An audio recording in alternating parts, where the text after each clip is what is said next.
Hello hello hello, स्वागत है आपका आज के नए वीडियो में। और आज हम लोग पढ़ने जा रहे हैं लेबर लॉ का एक और इम्पोर्टेंट टॉपिक, जो कि है औद्योगिक विवाद अधिनियम 1947 के प्रावधानों के तहत जो गठित श्रम न्यायालय के गठन के कार्यों पर हमें चर्चा करनी है। ठीक है, बहुत ज्यादा इंपॉर्टेंट टॉपिक हम लोग के लेबर लॉ के पीओवी से। तो जो औद्योगिक विवाद अधिनियम है 1947 का, नहीं जो इंडस्ट्रियल डिस्प्यूट एक्ट है 1947 का, उसके तहत देखे जो श्रम न्यायालय यानी लेबर कोर्ट की जो अवधारणा है उसको समझाने या समझाना या समझना जो है वो उसके लिए बहुत ज़्यादा महत्वपूर्ण है आपके लिए। औद्योगिक शांति बनाए रखने के लिए एक प्रमुख न्याय निर्णय एडजुडिकेशन तंत्र है। यह क्या है? औद्योगिक शांति बनाए रखने के लिए एक न्याय निर्णय एडजुडिकेशन तंत्र है। और यहाँ श्रम न्यायालय के गठन कार्य और शक्ति के बारे में हम लोग पढ़ेंगे। ठीक है, श्रम न्यायालय का गठन यानी कॉन्स्टिट्यूशन देखें, वो धारा 7 के अंतर्गत बताया गया है। इसके अंतर्गत यानी धारा 7 के तहत जो समुचित सरकार यानी एप्रोप्रिएट गवर्नमेंट को एक या अधिक श्रम न्यायालय गठित करने की शक्ति दी गई है। इनका मुख्य उद्देश्य अधिनियम की दूसरी अनुसूची यानी कि दूसरी अनुसूची के जितने भी मैटर होंगे, जितने भी औद्योगिक विवाद होंगे, उसमें निर्दिष्ट उनका न्याय निर्णय करना है श्रम न्यायालयों को। ठीक है, धारा 7 के अंतर्गत ये बताया गया है दूसरी अधिसूची में।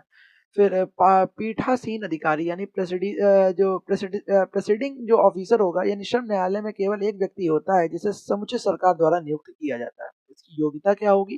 तो योग्यता देखेंगे कि पीठासीन अधिकारी बनने के लिए निम्नलिखित में से कोई योग्यता होनी चाहिए। कौन सी योग्यता? यानी भाई हाईकोर्ट का जज हो या रहा हो, वह कम से कम 3 वर्ष तक जिला जज या डिस्ट्रिक्ट जज या अतिरिक्त जिला जज रहा हो। फिर वह कम से कम 7 वर्ष तक भारत में किसी न्यायिक पद पर रहा हो, और वह कम से कम 5 वर्ष तक किसी श्रम अधिकरण यानी लेबर ट्रिब्यूनल का पीठासीन अधिकारी रहा हो, तो वह श्रम कोर्ट का जज बन सकता है। ठीक है, तो पीठासीन अधिकारी। श्रम न्यायालय के कार्य और अधिकार क्षेत्र यानी फंक्शंस एंड जुरिडिक्शन देखें, तो श्रम न्यायालय का मुख्य कार्य उन विवादों को सुलझाना है जिन्हें समुचित सरकार द्वारा उसे संदर्भित या रेफर किया जाता है। अधिनियम की दूसरी अनुसूची में इसके अधिकार क्षेत्र के विषय दिए गए हैं, यानी जैसे कि आदेशों की वैधता, यानी नियोक्ता एम्प्लॉयर द्वारा स्थायी आदेशों यानी स्टैंडिंग ऑर्डर्स के तहत दिए गए किसी आदेश की वैधता की जांच करना।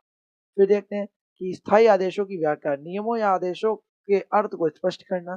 फिर श्रमिकों की बर्खास्तगी देखें, यानी किसी श्रमिक को नौकरी से निकालने या बर्खास्त करने यानी डिस्चार्ज और डिसमिसल की जो संवैधानिकता की जांच करना और उसे राहत देना, ये श्रमिकों की बर्खास्तगी के अंतर्गत होता है। और राहत प्रदान करना, गलत तरीके से निकाले गए श्रमिकों को वापस काम पर रखना यानी रीइंस्टेटमेंट या पिछला वेतन दिलाना। फिर रियायतों की वापसी देंगे, यानी मालिक द्वारा दी जाने वाली किसी प्रथागत रियायत या विशेषाधिकार को वापस लेने पर विचार करना। अवैध हड़ताल या तालाबंदी देखें, तो यह घोषित करना कि कोई हड़ताल या तालाबंदी कानूनी है या नहीं है। ठीक है, अब देखते हैं कि श्रम न्यायालय की शक्तियां यानी पावर्स क्या है। धारा 11 के अंतर्गत श्रम न्यायालय को वे सभी शक्तियां प्राप्त होती हैं जो एक दीवानी न्यायालय सिविल कोर्ट को सिविल प्रक्रिया संहिता सीपीसी के तहत प्राप्त होती हैं। यानी श्रम न्यायालय को वे सभी शक्तियां प्राप्त होती हैं जो एक दीवानी न्यायालय यानी कि सिविल कोर्ट को सिविल प्रक्रिया संहिता सीपीसी के तहत प्राप्त होती हैं।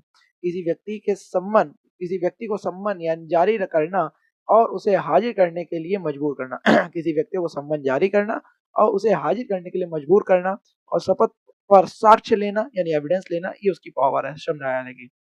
दस्तावेजों को पेश करने के लिए मजबूर करना, और विवाद से संबंधित किसी भी परिसर यानी फैक्ट्री या ऑफिस में प्रवेश कर निरीक्षण करना, ये सब होता है। वास्तविक जीवन का उदाहरण या रियल लाइफ एग्जांपल देखते हैं, तो परिदृश्य ये देख लेते हैं कि मान लो अशोक लीलैंड के एक कर्मचारी राजेश को चोरी के झूठे आरोप में बिना किसी घरेलू या डोमेस्टिक इंक्वायरी के नौकरी से निकाल दिया गया। तो इसकी प्रक्रिया क्या होगी?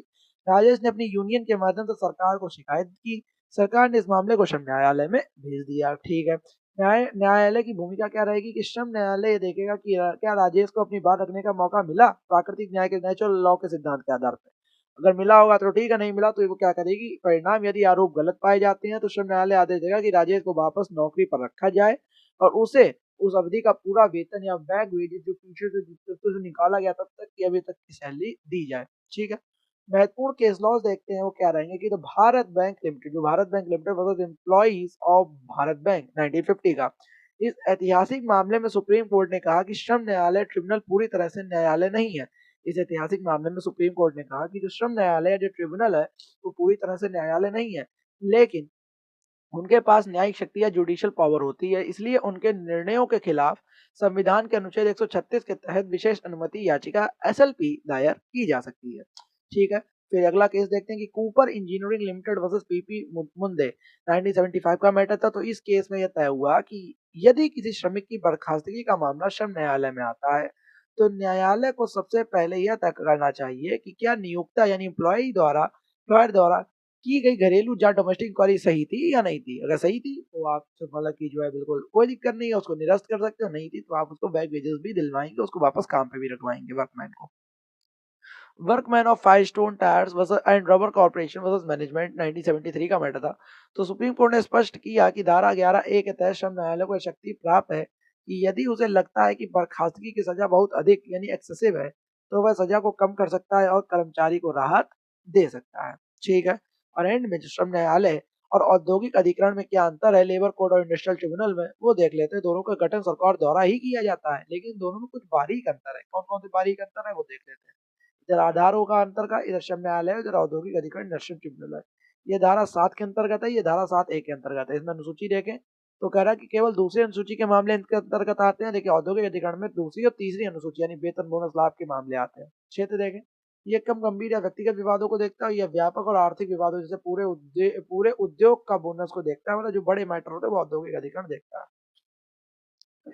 निष्कर्ष क्या निकलता है इसका कि एक बीएलएलबी के छात्र के रूप में आपको समझना चाहिए कि जो श्रम न्यायालय औद्योगिक लोकतंत्र का संरक्षक है, यह सुनिश्चित करता है कि मालिक हायर एंड फायर की नीति ना अपना सके और श्रमिकों को के अधिकारों की रक्षा हो। इसकी शक्ति 11A में निहित है जो इसे नियोक्ता के निर्णय को पलटने का अधिकार देती है।